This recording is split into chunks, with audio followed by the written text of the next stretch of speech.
Reka nongere mbasuhuze mbifurize gukomeza kugira ibihe byiza mudukurikiye muri benshi cyane mu bice bitandukanye mu Rwanda no hanze y'igihugu cy'u Rwanda by'umwihariko mu karere k'ibiyaga bigari muri Uganda, Repubulika ya Demokarasi ya Kongo, Burundi n'igihugu cya Tanzania. Ikaze rero muri gahunda z'amakuru yacu yo mu gitondo cyo kuri tariki ya 19 ukwezi kwa gatanu 2026 kuri Jean-Luc Habyarimana uyu n'umuhungu wahoze ari umukuru w'igihugu cy'u Rwanda Perezida Juvenal Habyarimana. Mu kinyarwanda cyiza bajya bavuga ngo iminsi iba myinshi ariko igahimwa n'umwe gusa. Ndaje mbabwire ko nyuma y'amakuru akomeye cyane agiye ahwihizwa avuga yuko Jean-Luc Habyarimana afite umugambi wo guhungabanya umutekano w'igihugu cy'u Rwanda. U Rwanda rwakomeje kubikurikiranira hafi ndetse kuba yarajyaga muri Repubulika ya Demokarasi ya Kongo kujya guhura na Perezida Felix Tshisekedi wa Repubulika ya Demokarasi ya Kongo muri uwo mugambi mugari wo gushaka uko bakongera kubaka umutwe wa FDLR mu buryo bukomeye. Hanyuma bikanavuga ko Jean-Luc Habyarimana ari we wagombaga kuza umuyobozi mukuru wa FDLR cyangwa se umutwe w'iterabwoba usanzwe urwanya igihugu cy'u Rwanda.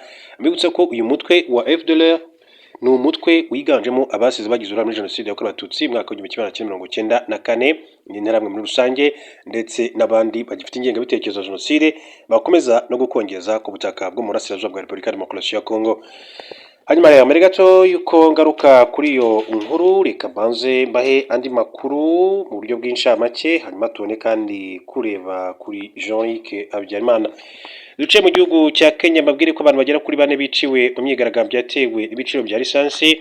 Minisitiri w'ubutegetsi bw'igihugu wa Kenya yitwa Kipchumba Murkomen yavuze ko abantu 4 baguye imyigaragambyo y'abatwara abantu n'ibintu yahindutsemo urugomo mu bice byinshi cyane by'igihugu. Nk'uko bitangazwa na BBC, Minisitiri Murkomen yabwiye abanyamakuru ko abantu 30 kandi bakomeretse naho abantu 348 bataye muri yombi kugeza ubu muri iyi myigaragambyo. Minisitiri Murkomen kandi yavuze ko guhungabanya amahoro, kwangiza umutungo wa rubanda ndetse no gusahura kandi ibitazafasha ibiciro bya peteroli kugabanuka kugeza ku mugoroba wo kuri wa mbere ushize.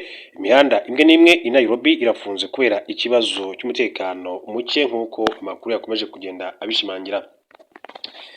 Indi ngingo tuve muri Repubulika tuve mu gihugu cya Kenya ahubwo tugaruke mu Rwanda gato mbabwire ko ba ofisiye bakuru muri RDF n'izindi nzego bitabira amahugurwa kuri politike y'imiyoborere y'ingabo. Ba ofisiye bakuru bo mu ngabo z'u Rwanda n'izindi nzego z'umutekano ndetse n'abakozi baturutse muri Minisiteri y'Ububanyi n'Amahanga bitabiriye amahugurwa kuri politike y'imiyoborere y'ingabo. N'amahugurwa ari kubera ku ishuri rya gisirikare riherereye mu karere ka Musonze kuva ku itariki ya 18 kugeza ku itariki ya 29 Gicurasi 2026. Mu gutangiza ku mugaragaro wa mahugurwa mu izina ry'umugaba mukuru w'ingabo z'u Rwanda, umuyobozi w'ishuri rikuru rya gisirikare Brigade General Andrew Nyamvumba yavuze ko iyo gahunda kandi igamije kongerera abitabiriye ubushobozi bwo gutekereza urwego rwo hejuru, ubusesenguzi no gufata ibyemezo bijyanye n'imiyoborere y'ingabo haba ku rwego rw'igihugu ndetse no ku rwego rw'akarere. Aya ni amahugurwa kandi abaye ku nshuro ya kabiri muri gahunda nshya y'amasomo yateguwe n'ishuri rikuru rya gisirikare ku bufatanye n'ikigo cy'umuryango w'abibumbye gishinzwe amahugurwa ndetse n'ubushakashatsi UNITAL. Duhindure ingingo mbere gato ko tujya kuri uyu mugabo Jean-Luc Habyarimana reka duce muri Repubulika ya Demokarasi ya Kongo mabwire ko umuganga w'umunyamerika mu bantu bashya banduye Ebola. Virusi ya Ebola ikomeje gukwirakwira mu gihugu cya Kongo aho ibipimo bishya 8 byasesenguwe kuri wa mbere ushize n'ikigo cy'igihugu gishinzwe ubushakashatsi ku buvuzi Kinshasa byagaragaje ko abantu 6 banduye bituma umubare w'ibice bimaze kandi kugaragaramo Ebola muri Repubulika ya Demokarasi ya Kongo ugera kuri 5. Mu bantu bashya banduye bemejwe harimo kandi umuganga w'umunyamerika aho ibipimo bye ari bimwe muri 6 byafashwe muri Bunia. Mu bipimo 8 muri rusange byakiriwe kuri wa mbere, 2 byaturutse i Butembo Katwa muri Kivu y'Amajyaruguru, byombi byasanzwemo Ebola nk'uko inkuru dukesha Actualité ikomeza ivuga. Nibwo bwa mbere kandi hemejwe Ebola muri kariya gace ku by'icyorezo cyatangazwa ku itariki ya 15 Gicurasi. Ibipimo 6 byaturutse Bunia murwa mukuru kandi wa Ituri, 4 basanzwe baranduye, umwe muri bo ni umunyamerika ukora akazi k'ubuganga. Hamwe n'ibisubizo bishya uturere 5 ubu tumaze kandi kwemezwa ko twagaragayemo Ebola ari two Goma, Bunia, Rwampara ndetse n'ayitwa Mongwaru na Butembo ni mu burasirazuba bwa Repubulika ya Demokarasi ya Kongo. Akaba rero Kongo rwose itorohewe na gato Kongo ntabwo yorohewe na gatoya kubera iki cyorezo cya Ebola. Reka mbere gato ko tujya kuri Jean Luc Habyarimana babwire ko EU cyangwa se umuryango umwe bw'Uburayi ukaba wasabye kongerera ubushobozi igisirikare cya Mozambique FADEM mu kurwanya iterabwoba muri Cabo Delgado, ariko kugeza ubu ntuteganya kongera kandi gutera inkunga ibikorwa by'ingabo z'u Rwanda ziri mu ntara ya Cabo Delgado. Muri iki cyumweru gishize ambasaderi w'umuryango umwe bw'Uburayi muri Mozambique yitwa Antonio Mogiore yagize ati ubu turimo kandi mu biganiro kubera ko ubutumwa ati nk'uko nabivuze bumaze imyaka 4 ati bukora kandi intego niyo kuganira ati kuyongerwa rishoboka. Ni icyemezo kiri mu bihugu 27 kandi bigize umuryango umwe bw'ibihugu by'Uburayi nk'uko mu diplomate bitangaza ngo European Union ibona ko ari ngombwa gushyigikira mu buryo butaziguye kongera ingufu z'imikorere y'ingabo za Mozambique FADEM mu gihe ibitero by'abitwaje intwaro kandi bikomeje mu turere twinshi cyane two mu ntara ya Cabo Delgado mu majyaruguru y'iki gihugu. Ati kuri iki cyiciro twemera ko ari ngombwa kwibanda ku kongera ubushobozi bw'ingabo za Mozambique no kwemera ingabo za Mozambique kandi kugira ubushobozi n'ibikoresho byose bikenewe mu kurwanya iterabwoba. Antonio Maggiore yabajijwe ku kijyanye n'uko umuryango umwe bw'Uburayi kandi wakomeza gutera inkunga ingabo z'u Rwanda zoherejwe muri Cabo Delgado nk'uko inkuru dukesha Club of Mozambique bivuga, yashubije ati muri iki gihe oya, bibije kandi mu gihe hakomeje ibiganiro ku bijyanye n'ejo hazaza h'Uburayi mu gushyigikira ibikorwa by'umutekano mu majyaruguru ya Mozambique, aho abasirikare b'u Rwanda kandi bakoranye n'ingabo za Mozambique mu kurwanya imitwe y'iterabwoba kuva 21. Kuva tariki ya 15 Werurwe, Minisitiri w'Ububanyi n'Amahanga w'u Rwanda Ambasaderi Olivier Nduhungirehe yateguje ko u Rwanda kandi ruzavana ingabo zoherejwe muri Cabo Delgado nirutizezwa ingengo y'imari irambye yo gukomeza kandi ibikorwa bya gisirikare muri kariya karere Uburayi bufitemo inyungu zitari nke. Reka rero tuje kuri Jean Luc Habyarimana. Makuru atugera avuga yuko Jean Luc Habyarimana yahuye na Perezida wa FDLR ndetse n'abasirikare bakuru muri Penga. Gusa nubwo yaba yarahuye nawe akomeje gukurikiranwa hafi 5 na leta y'u Rwanda kubera ko umugambi afite ni umugambi wo kongera guteza akaduruvanyo mu gihugu cy'u Rwanda ndetse no gutera umutekano muke mu gihugu cy'u Rwanda nk'uko byakomeje kujya bigarukaho mu itangazamakuru.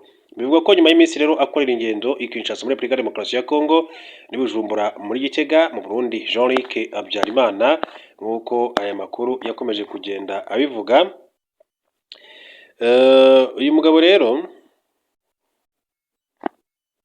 Uyu mugabo Jean Luc Habyarimana yagize gutya akorera uruzinduko muri Repubulika Demokarasi ya Kongo, ajya guhura na Perezida Felix Tshisekedi. Urabizi ko Perezida Felix Tshisekedi nyuma yaho ibihugu byombi yaba Kongo ndetse n'igihugu cy'u Rwanda bidafitanye umubano mwiza, ahanini ushingiye ku kuba iki gihugu cya Kongo cyaragiye gishinja igihugu cy'u Rwanda ko u Rwanda rufasha umutwe wa 23 uhanganye n'ingabo za Kongo FARDC. Ibirego u Rwanda rwahakanye, ahubwo u Rwanda rwo rugashinja Repubulika Demokarasi ya Kongo gufatanya na FDLR, ni umutwe usanzwe umutwe w'iterabwoba urwanya ubutegetsi bw'igihugu cy'u Rwanda kandi winiganjemo interahamwe n'abandi bose bagize uruhare muri Jenoside yakorewe Abatutsi mu mwaka w'igihumbi kimwe magana cyenda 1994 n'abakomeje gukongeza ingengabitekerezo ya Jenoside yo kwanga Abatutsi, by'umwihariko bavuga ururimi rw'Ikinyarwanda mu burasirazuba bwa Repubulika Demokarasi ya Kongo. Jean Luc Habyarimana rero bivuga yuko ngo yabonywemo ubushobozi n'imbaraga zo kuba yaza kuyobora umutwe wa FDLR, ngo kongererwa imbaraga n'ubushobozi ndetse n'ibikoresho muri rusange, hanyuma ngo bakaba batangira kwisuganya mu gihugu gukomeza kugira ngo barebe uko baza ngo gutera igihugu cy'u Rwanda kugira ngo bakure ubutegetsi bwa nyakubahwa Perezida wa Repubulika y'u Rwanda Paul Kagame.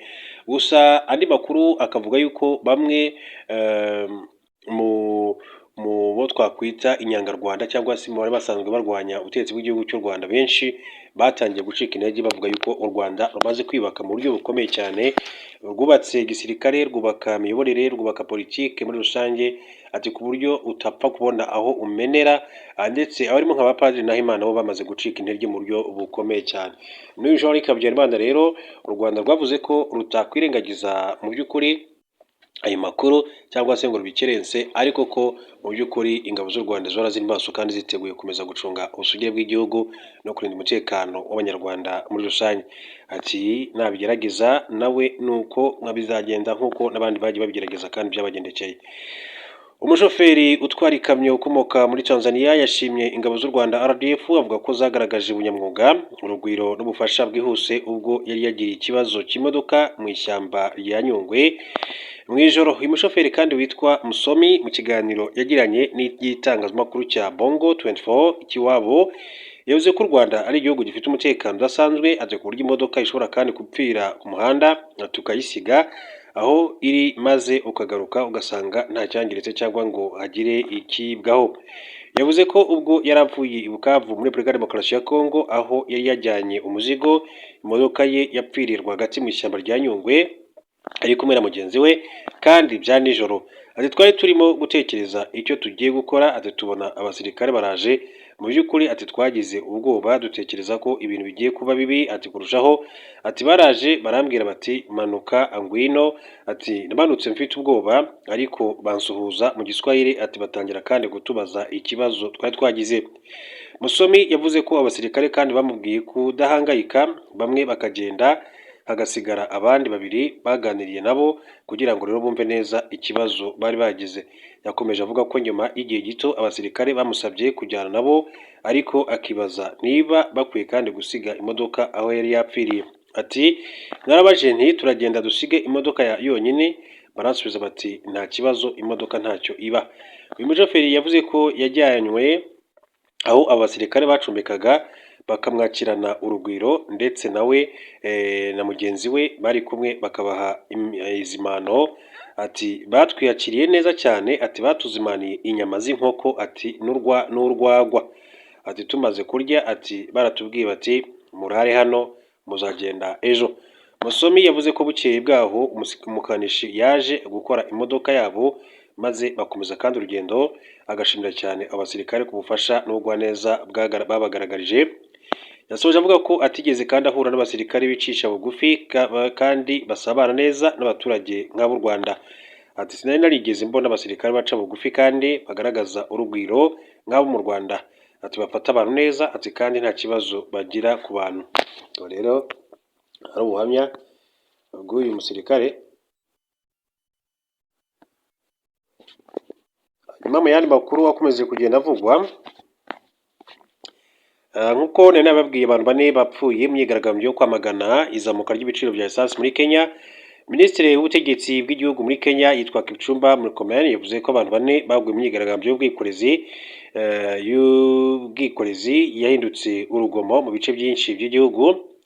Yabwiye abanyamakuru ko abantu 30 bakomeretse naho abandi bagera kuri 308 batawe muri yombi kugeza muri myigaragambyo hagati. Ariko Minisitiri Murkomen yavuze ko guhungabanya amahoro, kwangiza umutungo wa rubanda no gusahura bitazafasha kandi ibiciro bya peteroli kugabanuka kuri imihanda imwe n'imwe rero y'i Nairobi irafunze kubera ikibazo cy'umutekano. Hanyuma Amerika na Israel byiteguye kongera gutera Iran. The New York Times, ikinyamakuru New York Times kivuga ko bayobozi babiri batavuzwe mu mazina mu burasirazuba bwo hagati cyatangaje ko leta zunze ubumwe za Amerika na Israel biri kwitegura ibitero bishya kuri Iran bishobora gutangira mu cyumweru gitaha. Nk'uko bivugwa n'abayobozi bombi basabye kudatangaza amazina yabo. Imyiteguro ya Amerika na Israel kandi bivugwa ko ariyo myiteguro minini cyane igisirikare imaze kubaho kuva aho imirwano ihagaritswe. Minisitiri w'ingabo wa Amerika yabwiye inteko ishinga amategeko muri iki cyumweru ko Pentagon ifite gahunda ku bintu bitandukanye birimo kwimura ibirindiro bya gisirikare, kongera kandi cyangwa se kwagura intambara nibiba ngombwa, ndetse no kugabanya no gukura abasirikare muri ako karere. Ikinyamakuru The New York Times cyasubiyemo amagambo y'abayobozi ba Amerika bavuga ko Perezida Donald Trump aramutse kandi afashe icyemezo cyo kugaba igitero ku bumwe mu buryo ni igitero gikomeye cyane cy'indege ku nyubako za gisirikare za Iran n'ibikorwa remezo. Ubundi buryo ni igikorwa cyo ku butaka kigamije kandi gukuraho ububiko bwa uranium ikungahaye cyane kuri Iran, bikekwa ko yashyinguwe mu bisigazwa by'amabuye nyuma y'ibitero byabaje kandi ku nyubako za nuclear mu ntambara yamaze iminsi igera kuri 12. Hagati aho umwe mu bayobozi kandi bakuru ba Israel yasubiyemo na televiziyo ya Channel 12 avuga ko Israel irimo kwitegura kandi gusubira mu ntambara na Iran mu gihe icyo ari cyo cyose. Akaba rero